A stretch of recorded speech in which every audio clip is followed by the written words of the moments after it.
celebrating 75 years of service to education. Bal Bharti Public School.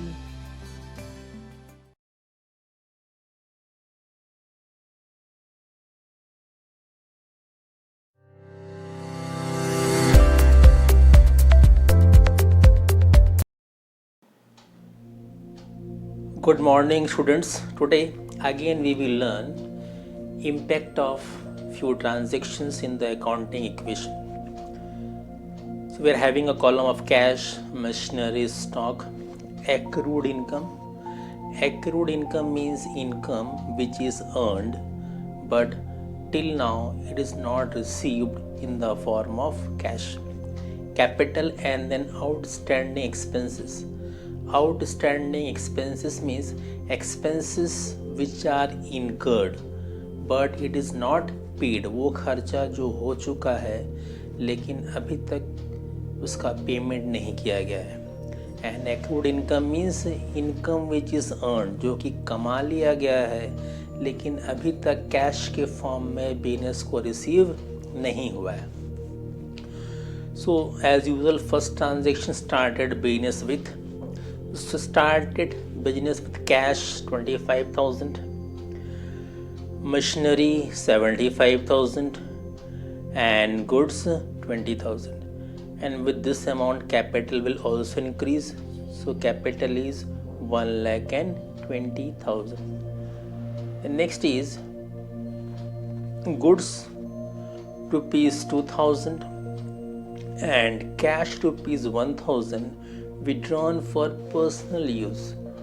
So keep in mind, whenever assets are invested in the business, assets increases, capital also increases, and whenever assets are withdrawn for personal use, assets declines and capital also declines, because drawings is just reverse of capital, or it is a negative capital. So here goods rupees 2,000 and cash rupees 1,000 is withdrawn. Okay, so that's why cash will decrease by 1,000 and goods it will decrease by 2,000, and total decline in the capital will be of 3,000. And non equation will be cash 24,000, machinery 75,000, stock 18,000, capital 1,17,000. The next is outstanding rent. That means it is an expense as well as a liability. Expense because already expense has been incurred. Maybe the business they have used a building for 2 months or 3 months, but till now they haven't paid the amount of rent. So since it is an expense, all the expense, it used to decrease the capital, and since expense has not been paid yet, it is also a current liability. It has to be paid or cleared very soon, but till now not paid. So that's why outstanding expense, it is a current liability. So outstanding rent, it will result in decline in capital and increase in current liability. So whenever any outstanding expenses you will see in the question, so one column of outstanding expenses you will draw for liabilities, and all outstanding expense will result in decrease in capital and increase in liabilities in the form of outstanding expenses. Then next is depreciation on machinery. So depreciation simply means decline in the value of assets, because whenever fixed assets are used, so due to normal wear and tear, the value of fixed assets decreases. So value of all the fixed assets except land, it used to decrease with the passage of time due to normal wear and tear. Because suppose you purchase a car today for 10 lakh and after 2 years if you are selling the car, maybe you will be getting 6 lakhs, 7 lakhs, depends upon the condition of the car. So whatever fixed assets are there, due to using it, due to normal wear and tear, its value declines. That is known as depreciation, decrease in the value of assets. So this depreciation, it is a non-cash expense. So treatment is depreciation, you will reduce the value of the asset. Here value of machine has declined, simply depreciation means decline. So you will decrease the value of machinery by 5,000, and since it is a non-cash expense, it will also decrease the amount of capital by 5,000. So after this, the value of cash will be 24,000, machinery 70,000, stock 18,000, capital 1,06,000, and outstanding expenses 6,000. The next is accrued interest. So accrued interest, it is a current assets as well as income. It is an income because it has been earned by the business, and current assets means it has been earned but till now it is not received in the form of cash. If we have received in the form of cash, we could have added in the cash column, but since it is not received, we can't increase the cash column, but income has generated. So that's why one separate column for accrued interest you have to draw.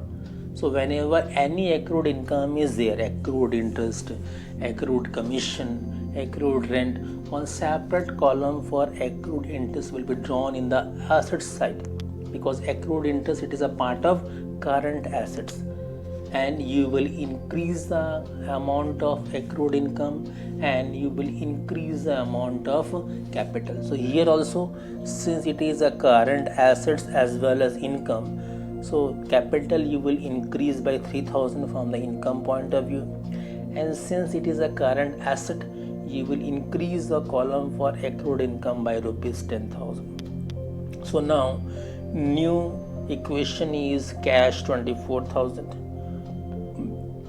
machinery 70,000, stock 18,000, accrued interest 3,000, capital 1,09,000, outstanding expenses 6,000. The next is regarding interest on capital. So interest on capital, you have to keep in mind that it is an expense as well as internal liability, because especially in the case of partnership firm, the business, it used to pay interest to the partners. Whatever capital the partners or owner they are investing in the business, the business used to pay interest on their capital depending upon the terms and conditions or agreement. So interest on capital which is paid by the business, it is an expense. So that's why it will be deducted from the capital. And to whom they are paying the interest? They are paying the interest to the partners. So that's why it is a internal liability also. From internal liability point of view, it will be added. So it is an expense for the business, and since it has to be paid to the owners only or partners only, it is an internal liability also. So that's why from expense point of view, minus 6,000, and from the internal liabilities point of view, plus 6,000. So the new equation will be 24,000 for cash, 70,000 for machinery, 18,000 for stock, 3,000 for accrued interest, 1,09,000 for capital, and 6,000 for outstanding expenses.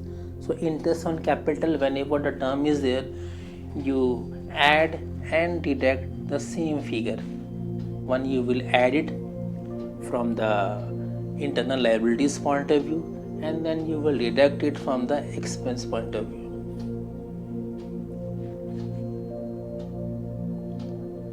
The next is interest on drawings.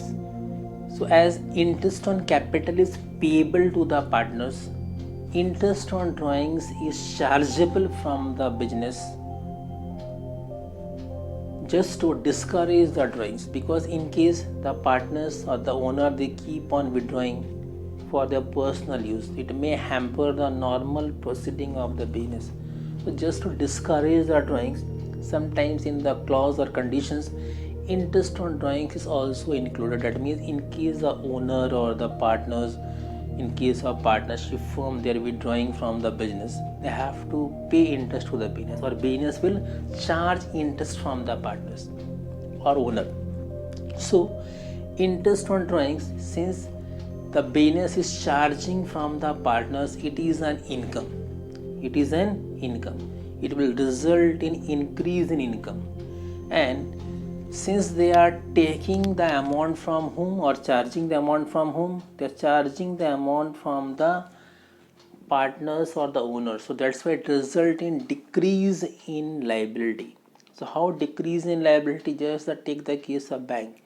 Whenever the bank this charges or cuts ATM charges from you, they don't come to your home and ask for the charges.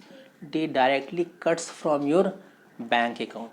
Similarly, here also, whenever anything is payable to the partner, it is added directly to the partner or the owner, or whenever something is chargeable from the partner, it is directly adjusted in their capital account. Nothing is done in the form of cash between the owner and the business. Everything is done with the help of capital account. If something has to be given to the owner, the business will add the amount to the capital. If any amount has to be chargeable from the partner or the owner, the same amount will be deducted from the capital. Now here interest on drawing firm is getting, so it is an income. Now from whom they are getting? They are charging it from the partners. So how they will charge it? They will simply deduct the amount from the capital.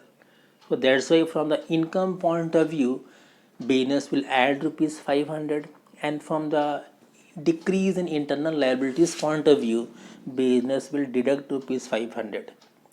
And the accounting equation will be 24,000 for cash, 70,000 machinery, 18,000 stock, 3,000 accrued income, capital 1,09,000, and outstanding expenses 6,000.